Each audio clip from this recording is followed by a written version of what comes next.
গৌৰৱ গগৈ ক্ষুধাৰ সমালোচনা কৰিলে ভূপেন বৰাই। বৰ অসম গঢ়াৰ আগত গৌৰৱ গগৈয়ে নিজে জিকি আহক। অসমৰ মাটি, পানী, বতাহৰ লগত সম্পৰ্ক নাই গৌৰৱ গগৈৰ। জাতীয়তাবাদ বুজিবলৈ গৌৰৱ গগৈক আৰু 15টা বছৰ লাগিব বুলি তেওঁ সমালোচনা কৰিছে।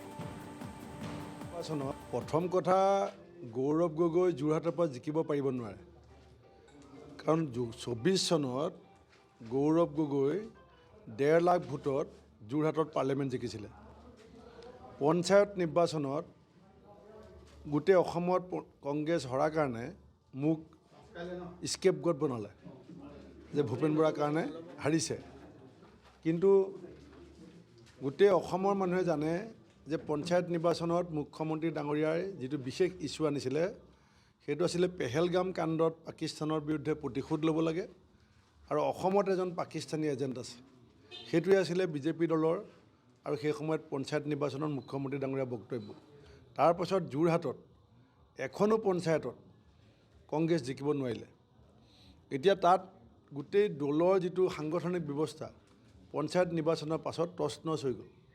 গতিকে গৌৰৱ গগৈয়ে বৰ অসম গঢ়াৰ আগত তেওঁ নিজে জিকি আহিব পাৰিব নোৱাৰে, সেইটো নিশ্চিত কৰক।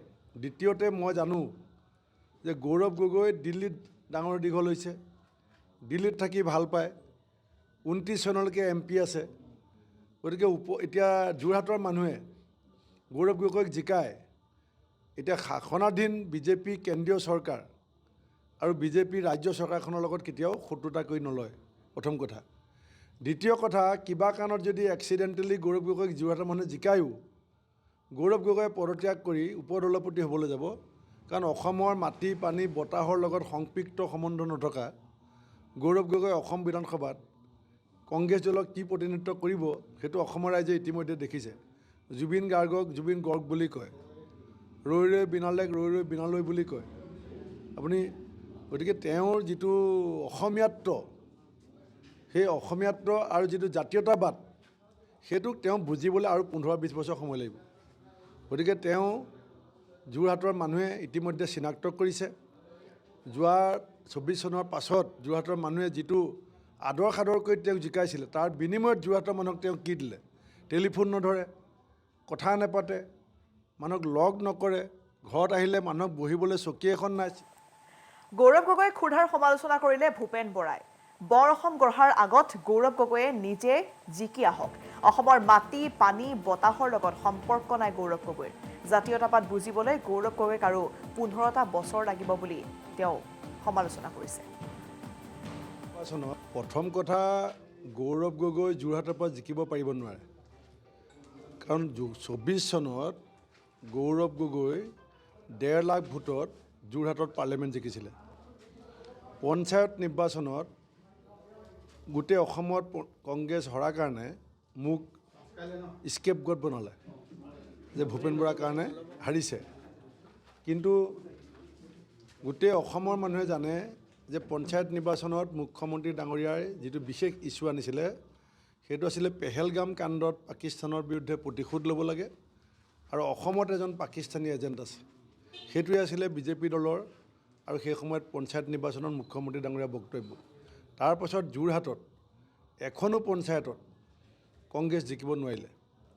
এতিয়া তাত গোটেই দলৰ যিটো সাংগঠনিক ব্যৱস্থা পঞ্চায়ত নিৰ্বাচনৰ পাছত তছনছ হৈ গ'ল। গতিকে গৌৰৱ গগৈয়ে বৰ অসম গঢ়াৰ আগত তেওঁ নিজে জিকি আহিব পাৰিব নোৱাৰে, সেইটো নিশ্চিত কৰক। দ্বিতীয়তে, মই জানো যে গৌৰৱ গগৈ দিল্লীত ডাঙৰ দীঘল হৈছে, দিল্লীত থাকি ভাল পায়, 29 চনলৈকে MP আছে। গতিকে এতিয়া যোৰহাটৰ মানুহে গৌৰৱ গগৈক জিকায় এতিয়া শাসনাধীন বিজেপি কেন্দ্ৰীয় চৰকাৰ আৰু বিজেপি ৰাজ্য চৰকাৰখনৰ লগত কেতিয়াও শত্ৰুতা কৰি নলয়, প্ৰথম কথা। দ্বিতীয় কথা, কিবা কাৰণত যদি এক্সিডেণ্টেলি গৌৰৱ গগৈক যোৰহাটৰ মানুহে জিকায়ো, গৌৰৱ গগৈয়ে পদত্যাগ কৰি উপদলপতি হ'বলৈ যাব, কাৰণ অসমৰ মাটি, পানী, বতাহৰ লগত সংপৃক্ত সম্বন্ধ নথকা গৌৰৱ গগৈ অসম বিধানসভাত কংগ্ৰেছ দলক কি প্ৰতিনিধিত্ব কৰিব সেইটো অসমৰ ৰাইজে ইতিমধ্যে দেখিছে। জুবিন গাৰ্গক জুবিন গৰ্গ বুলি কয়, ৰৈ ৰৈ বিনালেক ৰৈ ৰৈ বিনালৈ বুলি কয় আপুনি। গতিকে তেওঁৰ যিটো অসমীয়াত্ব, সেই অসমীয়াত্ব আৰু যিটো জাতীয়তাবাদ সেইটোক তেওঁ বুজিবলৈ আৰু 15-20 বছৰ সময় লাগিব। গতিকে তেওঁ যোৰহাটৰ মানুহে ইতিমধ্যে চিনাক্ত কৰিছে। যোৱা 24 চনৰ পাছত যোৰহাটৰ মানুহে যিটো আদৰ সাদৰ কৰি তেওঁক জিকাইছিলে তাৰ বিনিময়ত যোৰহাটৰ মানুহক তেওঁ কি দিলে?